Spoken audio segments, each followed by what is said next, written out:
So, trading plan kita, boleh actually memang akan berbeza antara satu sama lain. Tetapi kalau kita ringkaskan trading plan kita, sebenarnya dia akan similar. Sekurang-kurangnya kalau anda lihat kepada trading plan hedge fund ataupun investment bank, mereka akan menggunakan kaedah. Okey, dibahagikan kepada 4 fasa. Fasa pertama, fasa yang paling penting ialah sebagai trader anda kena cari peluang dagangan. Cari peluang dagangan ni bukan bermakna anda buka chart tengok satu-satu. Ia bermula daripada pemahaman anda tentang ekonomi berfungsi macam mana. Okey, dalam ekonomi ada apa? Kita ada interaksi import-ekspor perdagangan antara negara-negara antarabangsa. Okey, kita memerlukan pelbagai industri yang menggerakkan ekonomi. Kita ada sektor hartanah, sektor perbankan, sektor perubatan, sektor teknologi dan sebagainya. Okey, dan di dalam sektor barulah kita ada pilihan-pilihan saham, di dalam sektor tersebut. Kalau sektor teknologi kita ada Meta, Google, Microsoft, Amazon dan sebagainya. Kalau dalam sektor perbankan kita ada JP Morgan, BlackRock, Bank of America dan sebagainya. Okey, so itu struktur ekonomi. Dan setiap ekonomi akan memerlukan komoditi. Syarikat nak proses produk dan servis memerlukan bahan asas. Bahan asas ni termasuklah agriculture untuk buat makanan. Logam industri untuk buat semiconductor katakan. Okey, logam berharga juga digunakan ya untuk ekonomi global sebagai aset yang boleh melindungi nilai. Okey, apa lagi? Kita ada komoditi tenaga yang menggerakkan industri, menjana industri, minyak, propen, gas asli dan sebagainya. Kemudian untuk kita berurus niaga dengan negara-negara asing di dalam dunia globalisasi, kita perlukan medium iaitu mata wang. Setiap negara ada mata wang masing-masing, berlaku pertukaran mata wang. Pasaran pertukaran mata wang ialah antara pasaran yang paling besar dari segi volume. Kemudian kita lagi macam-macam, kita ada lagi pasaran bond. Bond ni contohnya bond kerajaan dan juga bond korporat. Kemudian kita ada derivatif. Instrumen-instrumen derivatif ni termasuklah option, futures, CFD dan sebagainya. Dan sekarang kita juga ada kripto. Jadi kat sinilah kita akan spend most of our time, kita akan luangkan banyak masa dekat sini untuk kita mencari peluang dagangan. Di manakah dana dialirkan? Sekarang ni sektor mana yang sedang perform? Sektor mana yang tak perform? Komoditi apa yang permintaannya tinggi? Maknanya harga akan meningkat. Dan perkara-perkara seterusnya. Kat sinilah kita akan spend masa untuk cari peluang dagangan.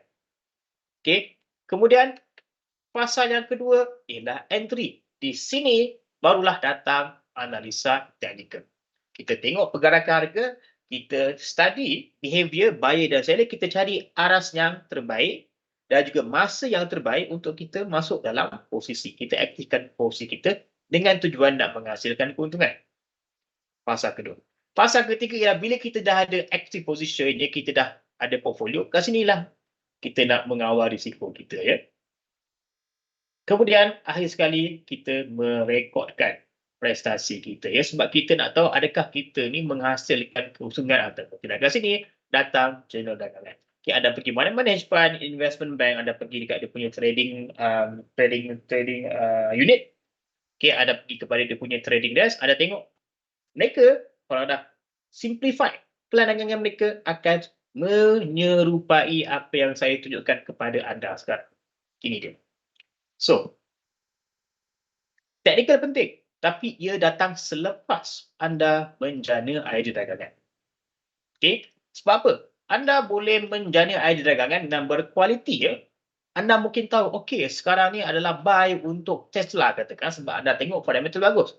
Tapi anda kena tengok dia punya teknikal. Teknikal sekarang ni kalau kita perhatikan, Tesla tadi. Teknikal untuk Tesla mana Tesla? Ni kita perhatikan sedang menjunam. Jadi adakah sekarang ni masa yang baik untuk anda beli? Mungkin tidak. Maknanya walaupun fundamental kata buy, tetapi technical tak bersetuju, anda tak boleh masuk lagi. Jadi technical ni kita boleh katakan sebagai gatekeeper. Dia akan menjaga kita punya dana sebelum masuk ke dalam pasaran kewangan. Ini dia punya role, gatekeeper, dia jaga pagar. Okay, walaupun anda punya idea dagangan bagus, memang ada fundamental, memang ada nilai intrinsik, tapi bukan masa untuk beli, jangan beli. Itulah tugas analisa teknikal, timing. Okay, harga yang terbaik dan juga masa yang terbaik untuk anda masuk. Okay, jadi kita gandingkan fundamental dan juga teknikal, barulah anda jadi trader yang lengkap. Baik, okay, ni just dia punya just dia punya structure ya, ataupun basic structure perdagangan. Okey. So sekarang ni semasa kita melakukan fasa pertama dia, semasa kita nak mencari idea dagangan, kita kena fahami macam mana ekonomi berfungsi. Baik. Okey. Jadi, struktur ekonomi mana-mana negara yang menggunakan kapitalisme dalam ekonomi globalisasi akan mirip ataupun menyerupai ini. Ekonomi ada dua entiti. Kita ada business dan kita ada consumer. Kedua-dua inilah yang akan menggerakkan mesin ekonomi. Macam mana? Ialah dengan business menawarkan produk dan servis dan consumer menggunakan produk dan servis, in exchange mereka akan memberikan kredit ataupun bayaran. Inilah yang akan menggerakkan ekonomi. Di mana apabila consumer meningkatkan perbelanjaan, apa yang berlaku? Bisnes akan meningkatkan keuntungan. Bila bisnes meningkatkan keuntungan, apa yang berlaku? Dia boleh kembangkan bisnes. Bila bisnes berkembang, apa yang berlaku pada ekonomi? Ekonomi pun akan berkembang. Pertumbuhan ekonomi menjadi positif, menyumbang kepada GDP ataupun KDNK negara, income negara. Ini dia punya roda ekonomi. Ini, pusing-pusing kat sini.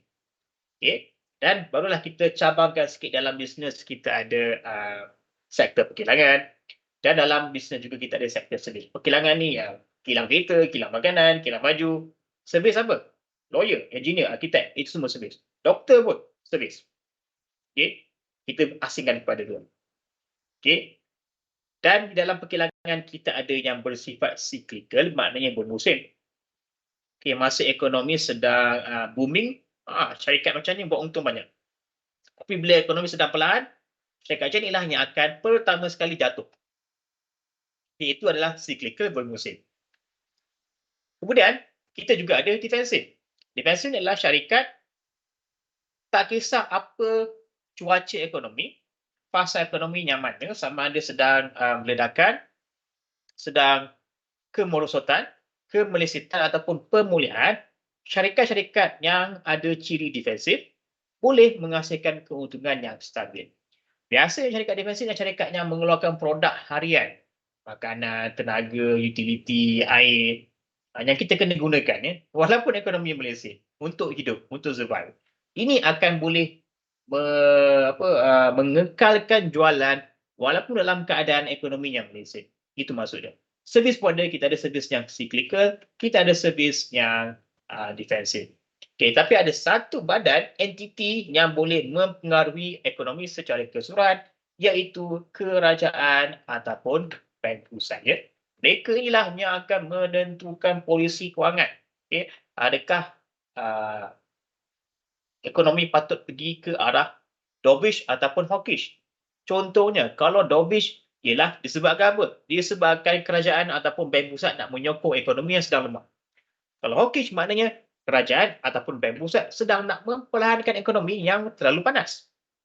Okay, jadi mereka boleh menukar polisi kewangan, mempengaruhi kadar faedah, mereka boleh meletakkan undang-undang baru, tarif ke, cukai ke, dan sebagainya untuk mempengaruhi ekonomi. Jadi ini dia struktur ekonomi kapitalisme dalam dunia globalisasi. Okay, semua. Ini dia punya basic structure dia, rangka dia macam ni. Okay, nampak ya? Okey, seterusnya ialah, baik, sekarang ni kita katakan tadi kita berada di sini. Nak menghasilkan idea dagangan ataupun nak mencari peluang dagangan. Kita kena faham ekonomi. Tapi macam mana kita nak mencari saham-saham ataupun instrumen yang kita nak dagangkan, kita kena membuat contoh ni. Jadi kita mulakan, kalau anda nak memahami ekonomi, anda dah tengok struktur dia tadi, di dalam ekonomi kita ada pelbagai sektor.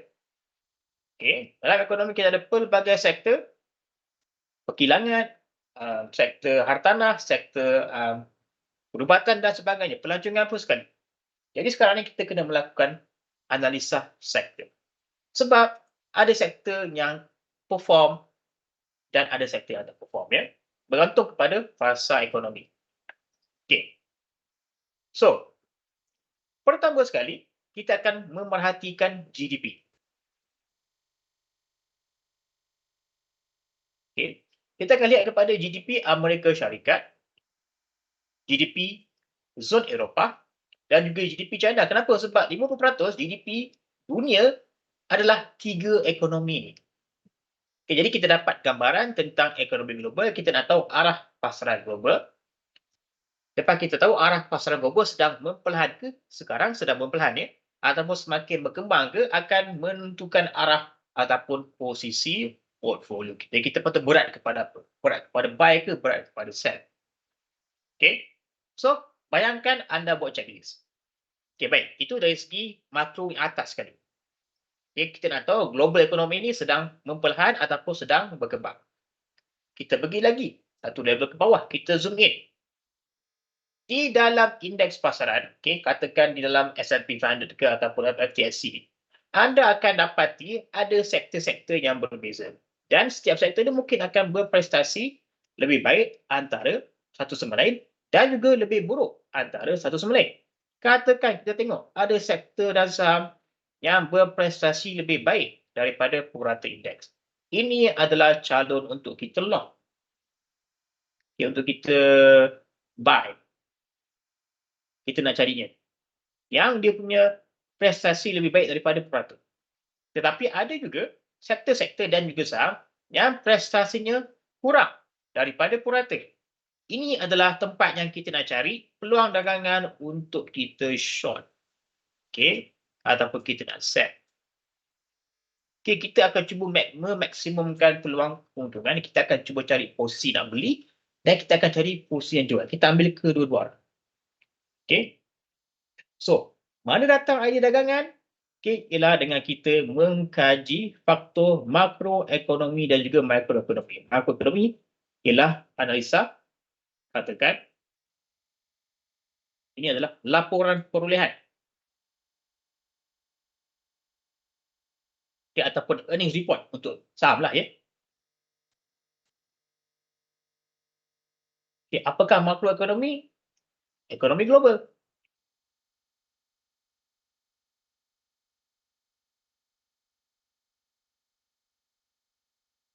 Okay. Kemudian, kalau kita memahami macam mana struktur ekonomi beroperasi di mana setiap syarikat ada kena-mengena dengan syarikat lainnya. Contohnya daripada kita menggali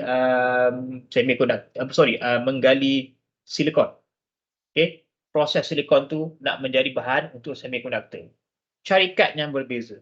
Ini yang kita namakan supply chain. Sebelum dia sampai kepada consumer, dia akan melalui beberapa tangan. Okay. Bahan mentah, komponen, produk yang dah siap, pergi kepada pemborong, pergi kepada retailer, baru sampai kepada pengguna. Inilah yang kita namakan supply chain. Okay? Inilah yang kita namakan rangkaian bekalan ataupun supply chain. Di sini pun kita boleh mencari idea dagangan. Okay? Contohnya seperti di sini.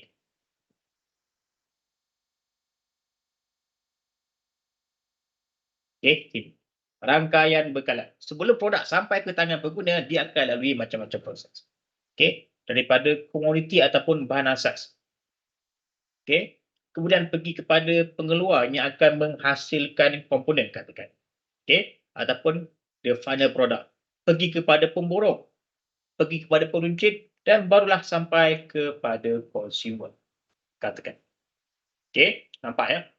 Itu adalah aliran bekalan. Kemudian permintaan datang daripada siapa? Datang daripada consumer. Consumer akan menentukan permintaan dan akan ditranslate sampailah kepada fasa pertama dalam supply chain. Kasih contoh. Okay.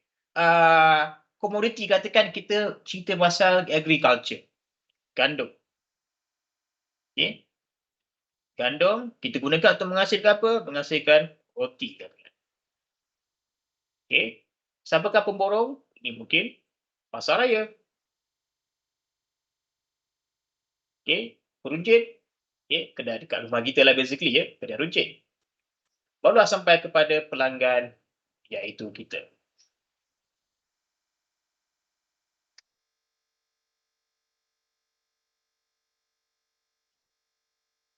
Baik.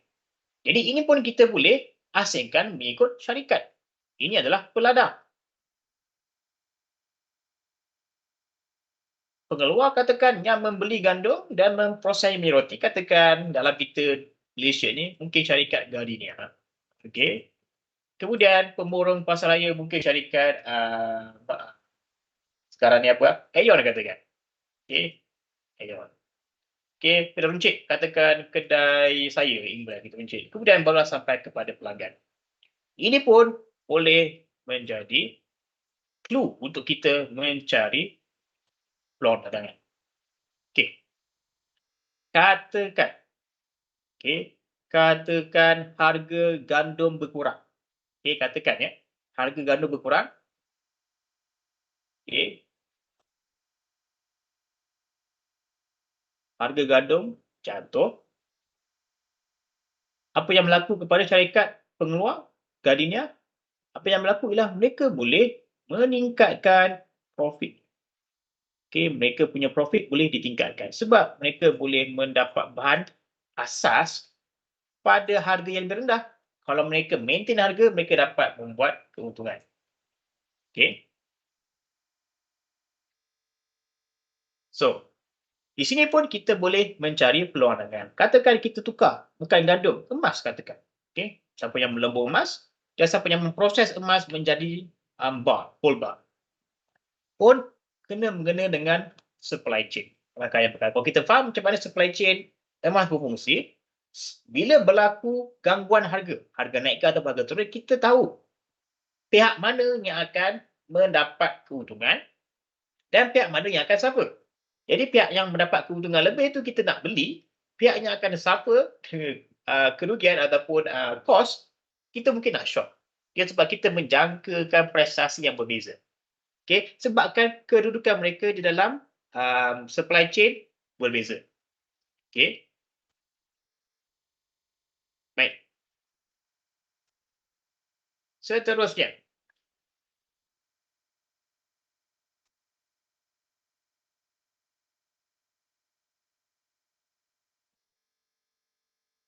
semasa kita nak mula filter ya, manakah calon-calon untuk kita long dan calon-calon untuk kita short, kita boleh lihat kepada gambar rajah ini. Okey, seperti di sini. Okey, kita mulakan dengan ekonomi. Roti canai macam mana? Okey, roti canai saya tak pasti. Roti canai dia dengan gandum kan? Tak, dia dengan dia punya tepung tu. Okey, dia roti canai punya supply chain saya tak pasti macam mana. Kena kaji lagi Amir. Okay, dia punya mana datangnya dia punya bahasa kemudian pergi ke sebelum sampai ke mamak ya. Okay, apa dia punya proses? Kita boleh kaji. Mungkin anda boleh predik harga untuk canai akan bergerak ke mana nanti ya, kalau anda faham supply chain-nya. Okey. So, ekonomi kita boleh bagikan kepada dua. Okey, pasaran yang berprestasi baik dan pasaran yang berprestasi kurang baik. Selamat malam Sumbi, apa khabar? Tak ada masalah, tak ada masalah. Okey, kita santai aja hari Jumaat. Malam Jumaat ni kita santai je. Okey. So, saya bercerita tentang benda basic ni sebenarnya. Saya cerita macam mana nak filter, nak mencari saham yang kita nak long dan cari saham mana yang kita nak short. Okay, simple cerita dia. Jadi kita kena pilih lah ekonomi mana yang sedang pesat berkembang dan ekonomi mana yang sedang merosot sekarang. Okay, sebagai contoh. So, sektor dalam ekonomi yang sedang berkembang, kita kena cari sektor mana yang prestasinya lebih baik daripada purata ekonomi tersebut. Okay, katakanlah ya, yang sedang berkembang sekarang ni, pasaran Wakanda, katakan. Okay, ekonomi dia sedang pesat berkembang. Okay, Jadi sektor mana yang sedang pesat berkembang, katakan sektor pertahanan, ataupun senjata. Antara banyak-banyak sektor dalam Wakanda, pelancongan lah, agriculture lah, yang paling banyak menghasilkan duit adalah pertahanan, katakan. Kemudian pasaran yang sedang tak perform, katakan ini adalah Amerika Syarikat. Dalam indeks Amerika Syarikat, katakan S&P mana, kita akan cari sektor mana yang lebih teruk jatuh berbanding dengan purata. Katakan sektor apa yang sedang teruk sekarang ni? Teknologi lah ya. Katakan sektor teknologi yang sedang teruk jatuh.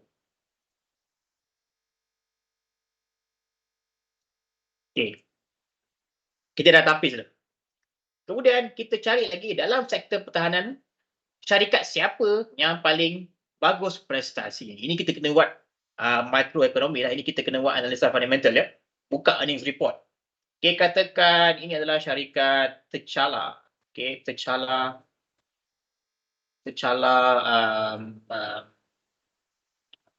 Enpo katakan. Syarikat T'Challa Enpo yang banyak menghasilkan keuntungan. Kita bandingkan prestasi, kita bandingkan keymonger T'Challa punya syarikat, T'Challa punya earnings report lebih baik. Jadi kita nak beli syarikat T'Challa. So nampak ya, daripada negara yang berprestasi baik, dalam negara kita cari sektor mana yang paling baik, kita cari dalam sektor tu syarikat mana yang paling baik. Inilah calon untuk kita beli. Yang kita jual, katakan dalam sektor teknologi, katakan kita nak jual syarikat Meta kot ya. Meta macam tak betul je Meta ni kan. Yang kita nak jual. Itu dia sebenarnya. Proses penabisan yang kita buat secara sistematik dan berperingkat. Itu dia. Simple. Tapi ini baru untuk satu position. Anda pair kan. Anda long T'Challa Corporation, anda short Meta, anda dapat satu pair untuk anda punya portfolio. Itulah cara hedge fund buat. Long short portfolio. Baik. Seterusnya ialah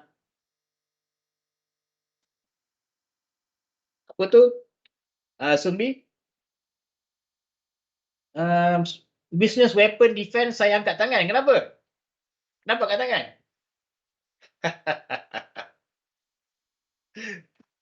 Ada pengalaman ke?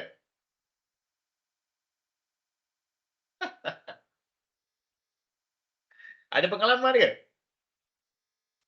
Okey, nanti boleh kongsikan ya. Baik. So, seterusnya. Ini cara kita menapiskan instrumen apa yang kita nak long yang kita jual. Ini adalah secara basic lah. Secara ringkas apa kita boleh buat. Tapi tak semudah ini ya. Kita kena nak buat perbandingan macam-macam kita kena buat. Kita kena tengok katakan untuk sektor. Mungkin kita akan membandingkan ETF. Mungkin akan kita buat perbandingan ETF. Sampai ke saham kita buat perbandingan earnings report.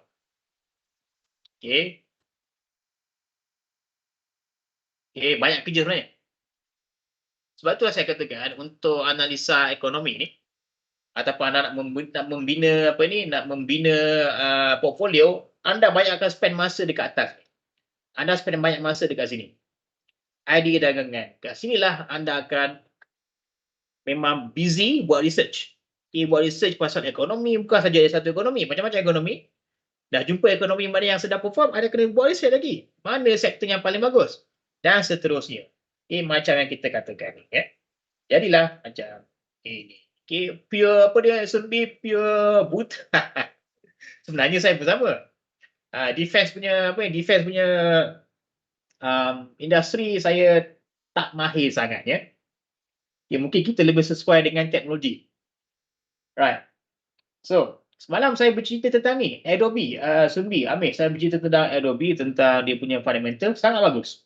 Tapi macam biasa, mungkin bukan timing nak beli ya, sebab kita tak dapat lagi signal ataupun confirmation market ada bottom. Baik.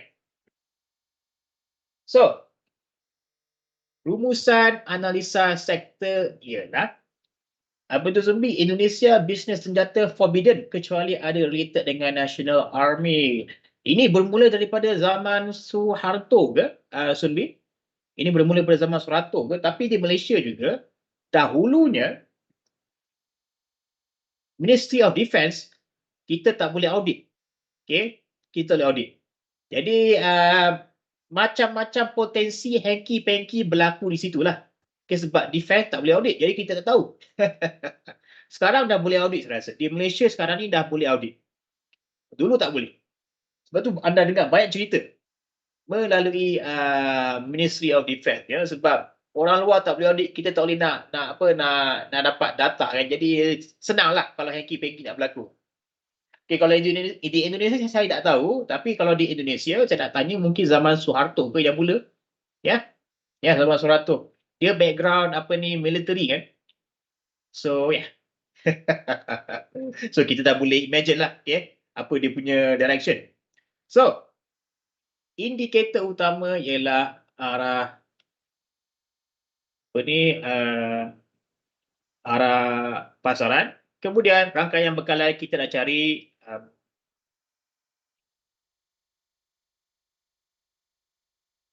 arah sektor, sebab sektor pun ada yang boleh perform dan ada yang tak boleh perform walaupun cuaca ekonomi sama.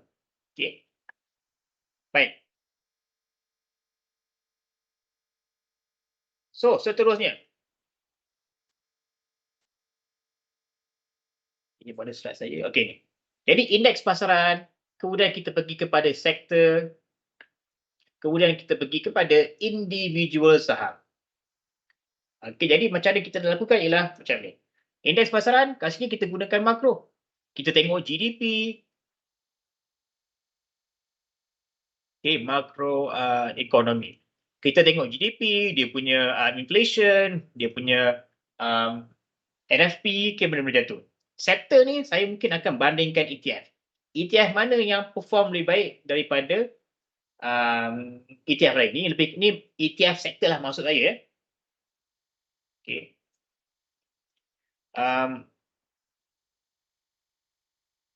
Kemudian untuk saham kita gunakan earnings report. Okay, ini cara kita nak menilai step by step earnings report ataupun laporan perolehan. Okay. Baik, itu dia. So, persoalan yang kita kena tanyakan diri kita semasa kita melakukan analisa yang lengkap ya. First kali kita nak tahu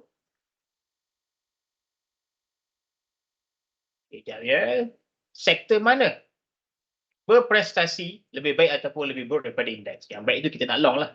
Yang buruk kita nak short. Okay. Kemudian dalam sektor saham apa yang berprestasi lebih baik daripada sektor dan juga pasaran. Ini persoalan yang kita nak tanyakan. Okay, apa itu sembih? Kalau dalam family tak ada orang military, susah nak approach. Yes. Saya rasa di Malaysia pun sama ya. Okay, dan juga di kebanyakan negara, yes. Sama. Lebih kurang. Malaysia banyak beli kenderaan militeri yang rosak. Betul. Ambil itu saya setuju. Okay, saya dengar kita beli jet fighter tak boleh terbang, kita beli kapal selam yang tak boleh selam. Okay, macam-macam. Kita beli boat yang yang tak siap. Okay, jadi macam yang dikatakan lah. Jadi ini cerita lama lah. So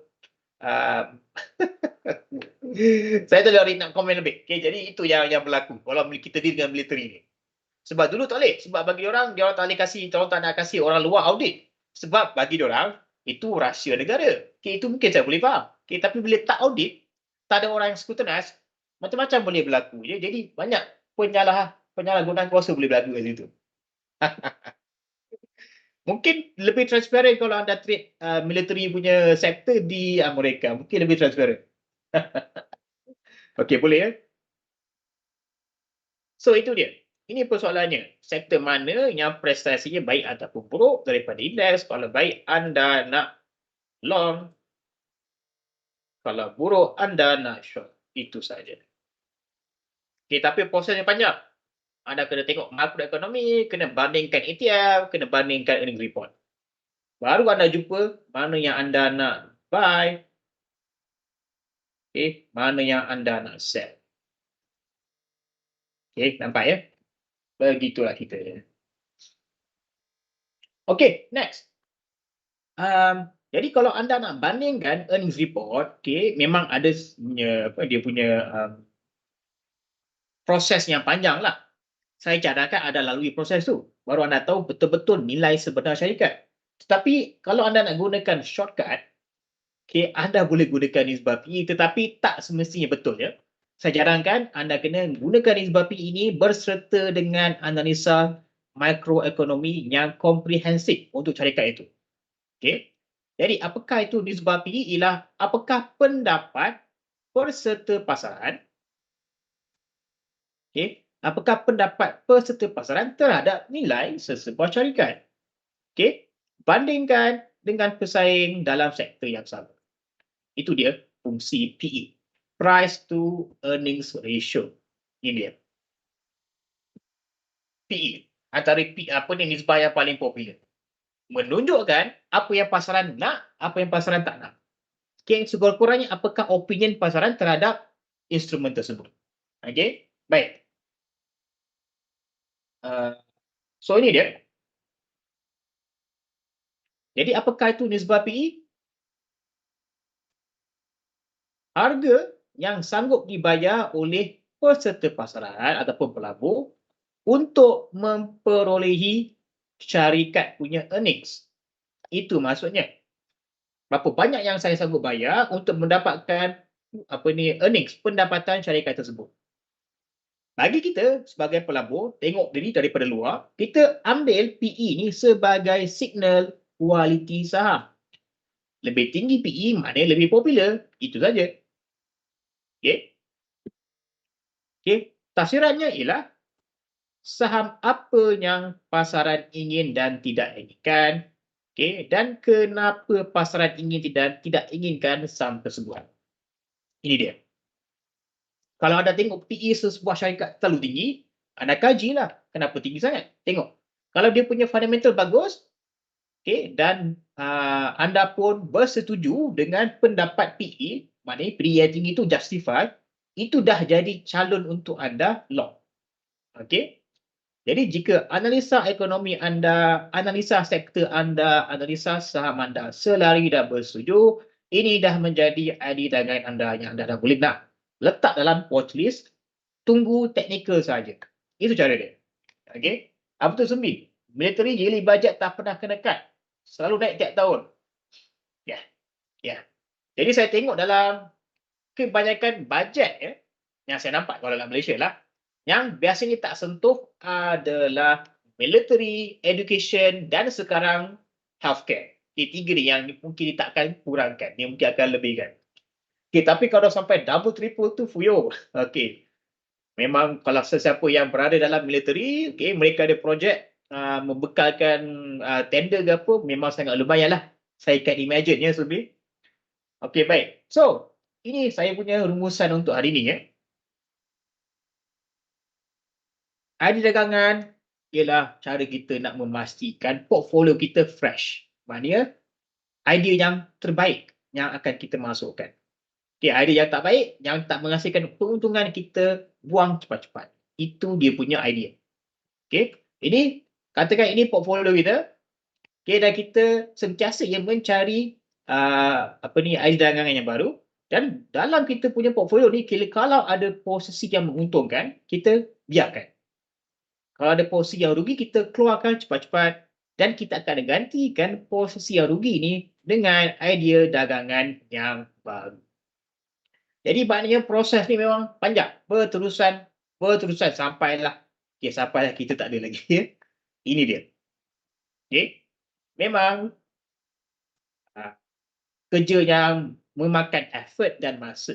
Sebab itulah kalau anda tengok Warren Buffett, dia lepak ke mana? Biasa lepak ke office tengah buat research. Biasa je lah baik. Jadi itulah saya punya rumusan untuk topik hari ini.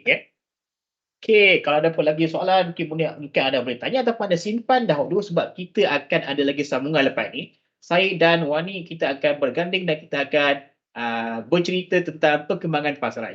Boleh ya? Ambil Sembi. Jadi kita jumpa lepas ni. Jangan pergi mana.